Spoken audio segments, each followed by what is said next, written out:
Hey everyone, I'm Justin, I'm here with Ripley, and today we're bringing you an episode of Bob's Watches Vintage Vault. Now as you know, we get tons of new watches every day, and of course we always get the new hot stuff, but we also get a lot of really interesting, truly grail vintage watches. So today we're going to dive into one of those a little bit deeper, talk about some of the details and why it's such a cool watch. So before we get into the watch, let's start with a wrist check. Ripley, what are you wearing today? I'm wearing my reference 5500 Air King. It was my first Rolex. It's my only actual vintage Rolex. My sub's about 30 years old, but this one's from 1966. And since we're talking about vintage watches today, I figured I'd put on one of mine. It's appropriate. Yeah, what about you? I actually felt the same way, except I'm going very appropriate because I'm wearing the brand new Explorer 2, a white dial version, which is my favorite. You know, I have a thing for white dials. And that is the brand new 226570, correct? It is, yes. I figured it was a good watch to choose because today we're actually talking about the very first Rolex Explorer 2. Yeah, I think it's a stark contrast, and not just because one's got a white dial and one's got a black. But what we have here today is the reference 1655 Explorer 2. So this is the very first generation, and this actually is the first execution of it with the Mark I hands, but we'll get into that in a second. Rolex created this watch not so much to replace the classic Explorer, but as a supplementary addition to the collection. And while the first one was meant for mountaineering and general sportsmen, this was designed for cave explorers, which I think a lot of people think it's an unusual choice. Personally, I know zero cave explorers. I don't know any other cave exploring watches. No, I know a lot of that have been inspired by the Explorer Yes. too, but And especially at the time, that was, diving's a big thing. It's expected to see a dive watch. Travel, cave exploring, not quite so much. So yeah, a little surprising that was the inspiration. yeah, I mean, race car driving, scuba diving, Sure. pilots, that's all, those are sexy professions. Yeah. Cave exploring, it's kind of hard to put a look at what exactly does a cave explorer do. Maybe you're rappelling into a hole, maybe you're crawling through the mud, but it's not as glamorous, and I think that's probably the biggest reason why the Explorer 2 has been just such an unsung hero. It never replaced the regular Explorer, but on top of that, it sort of suffered from an identity crisis. Yeah, they created it for cave explorers, but then later in its production, they tried to relate it to, in the field environmental sciences and, study of volcanism and all of that, where it got even more, obscure and less tethered to, the aspirational activities. But this is actually my favorite Rolex, modern or vintage, the 1655, and it really doesn't look like any other watch. So this is your favorite Rolex ever? Yeah, absolutely. And I mean, not anything to do with value, collectability. I would actually love it with like a service dial and handset, so I could wear it without worry and not have to worry about monetary value or collectability. I just love the way it looks. I think probably the biggest thing it drew criticism from in the 70s at the time of its release was its dial.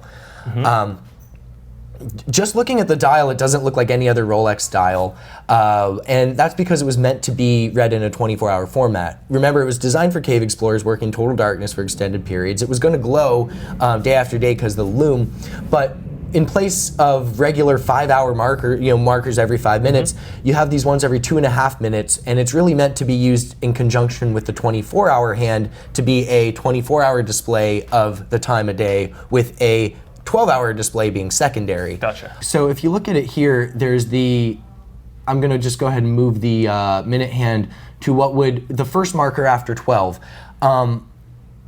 Logically that would be 1 o'clock, but in this instance, that really isn't the 1 o'clock marker. If you're reading the 12-hour format, that first one on the interior right here is actually the first 1 o'clock marker. 2 o'clock isn't the one adjacent, it's actually the one down here, and you can see why this was causing people confusion.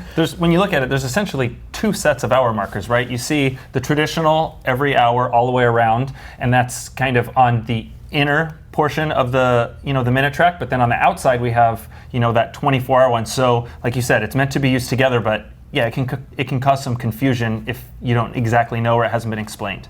And according to legend, Rolex was outfitting a mountaineering expedition with 1655 watches, and it was requested, because they weren't working in total darkness, that the watches be fitted with a more traditional 12-hour dial. Following that request on the part of the actual explorers themselves, they implemented that into the subsequent reference, the 16550, and that's where we get the watch that looks more or less like yours, where it's got one marker every 5 minutes, and it is immediately easy to read in a 12-hour more format. Traditional, what you're used to seeing. But to me, that's part of the charm of this one. This is a very out-of-the-box watch for Rolex, right? It's like nothing they saw previous, even since there's not a whole lot that's been like it. And having that kind of, let's say, odd arrangement of hour markers, I love it. I like that it's different, and it's something different that you don't see all the time. I just really like it. Yeah, I love Rolex designs that date themselves because that's so rare for the brand. They just make timeless stuff that changes very, very little. But you have to think about what was happening in the early 1970s. We had just landed on the moon in '69. There was this wealth of optimism as far as the new technologies and what was going to be happening. And this looks like a space age watch. This looks like a 1970s idea of what the future would look like. Sure. It's kind of almost like, I always describe it as like the Jetsons dial, because it looks space agey, but at the same time, it's not modern. Right. And it's never come back. They haven't, they brought the orange hand back on your current reference, but this dial, it was just deemed not practical. But I love everything about it. I love the floating hands. I love the fact that it's not immediately identifiable as, a Rolex like that is, or, even like this is. And this one in particular is interesting because if you notice the seconds hand, it's just a straight across needle.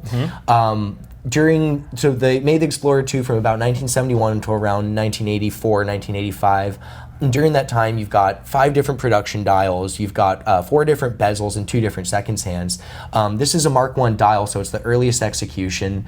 You can tell because it says just T Swiss T at the bottom. The perpetual on the second line sticks out a bit further, and the seconds hand is entirely straight. If you notice, there's no little lollipop tip or counterweight. Right. That's what you would see on some of the newer models. Yeah, actually, every single one after the Mark I. So the second iteration of it had the loomed pip on the seconds hand, and that continued until this model was phased out. So this one's the most unique. It's obviously the most expensive as a result of it, but it's also my favorite. I like this because it's the Rolex sports watch that doesn't look like a Rolex sports watch. Exactly.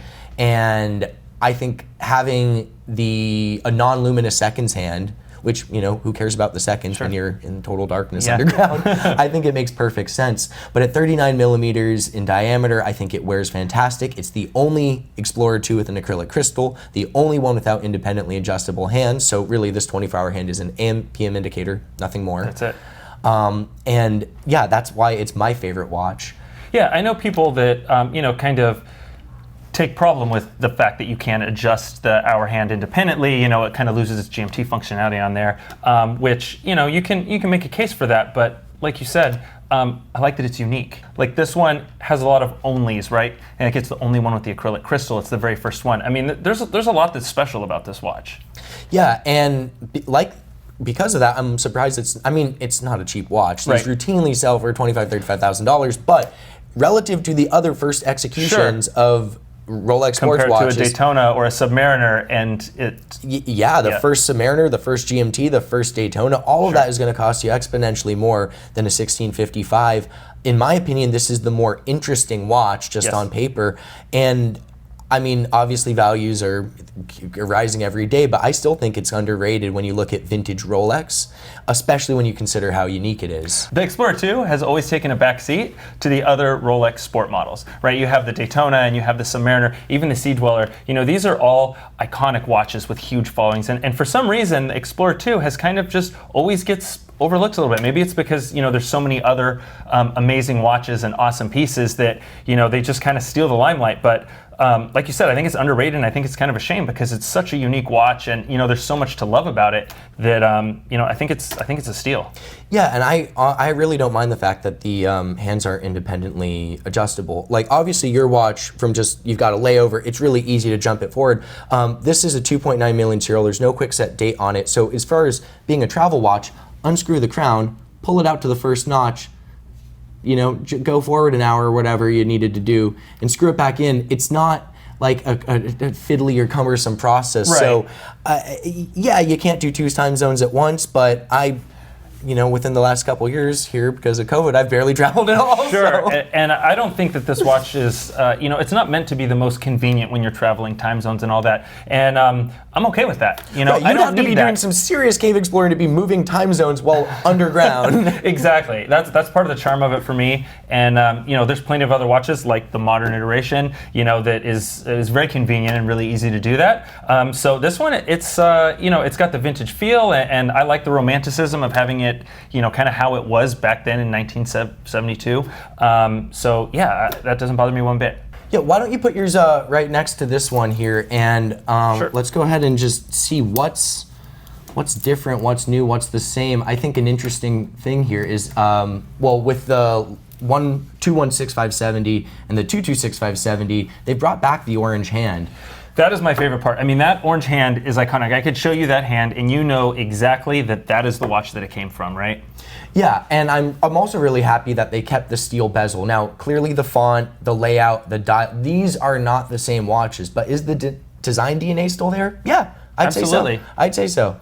Now, obviously, the purpose of the current production Explorer 2 in terms of how it's actually being used versus the inaugural model from 1971 is very, very different. But when you look at the two watches and their overall capabilities, it's still just as capable of a tool watch. If anything, it's more capable, even though it's arguably less purpose-built now. Sure. And it looks like, when you see them side by side, it looks like the new Explorer 2 is a modernized version of the very first Explorer 2. And I love that. I don't want to see, a completely different watch. If it's going to be a completely different watch, that's fine. I might like it. It's just want it to be a different model. And I don't want it to be an exact copy. I just don't want them to reissue the same thing because it's popular now and, the vintage style is doing well. And they've done a good mix of that, right?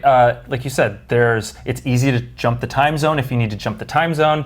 They've changed the hour markers so that it's a little easier to read. So these things have changed, but when you look at it, it very much looks like the very first Explorer 2, and I think that's a really nice touch. Yeah, without a doubt. And I think it's also, looking at the current one, which was just released this year, and looking at the first one, the current one looks a lot like the second iteration, the 16550.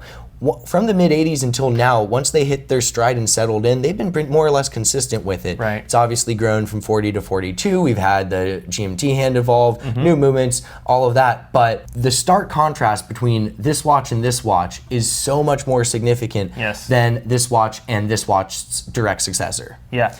And I think that makes this one all the more unique. Until Rolex redoes some variation of this bizarre, wonky 24-hour dial, this is always going to be one of the most interesting Rolex watches, and easily the most interesting Explorer to me. Absolutely. And another thing I love about it is it's a tool watch, and more so than I think any other Rolex, it looks like a tool watch. Right? I mean, Rolex does a lot of tool watches, but this one just screams tool watch. And if you're a tool watch fan like myself and you, and I'm sure plenty of other people, that carries a lot of weight. And I love seeing that. And I love that Rolex leaned into it 100%. It's a tool watch. And, it's not trying to be something else. It knows what it is. And it's different. And that's fine. Yeah, I think that, for me, why I love the Explorer 2 collection, not just the 1655, but the Explorer 2 as a whole, is it might be the most purpose-built tool watch from Rolex next to the Sea Dweller, which that's a very specific type of dive watch. But I mean, a racing chronograph, sure, there's a lot of guys who like cars and drive cars, and you don't need to be a professional scuba diver to get use out of a dive watch, but a watch for cave explorers, that is a very intentional, specific niche group that you're marketing to. And I mean, I think it's so symbolic of what Rolex cut its teeth doing, building these tough as nails, purpose-built tool watches. And it's really only been after that they've been elevated to the point of being an outright luxury manufacturer. But this is entirely emblematic of a time before they were, the brand you'd see marqueed across an F1 circuit or Wimbledon. This was when Rolex was making watches that would see real-world use in, underground or in the mud, and they were built to survive. And exactly. I mean, this is a perfect example. This watch has, I like to call character. It's not destroyed. It has some chips and some stretch and some scratches and such, but overall it held up. Well, it's fantastic. nearly 50 years old. It's 2.9 million serial, so that'd put it in 1972. We're in 2021 now, halfway through it. So yeah, I mean, it's almost got a half a century of wear under its belt, and it's still running fantastic. It looks great. Yeah, look at that patina on the dial and Yeah, hands. it's beautiful. So I guess here's the question. You've got the current one.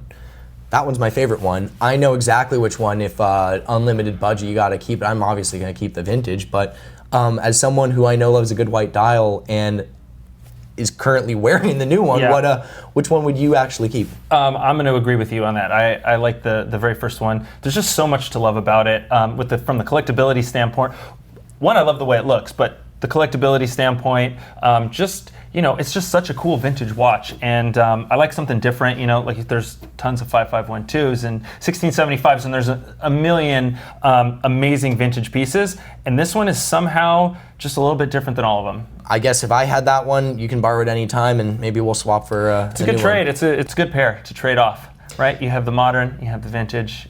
There's a time and place for each. Yeah, you could definitely have a collection, own both of these watches, and not feel like there was anything redundant in there. Absolutely. Well, that about does it for this episode of Vintage Vault with Bob's Watches and the very first ever Rolex Explorer 2. Is there something else that you'd like to see? Let us know in the comments below. Maybe we have it in the vault and we'll put it on a future episode. Until then, we'll see you next time.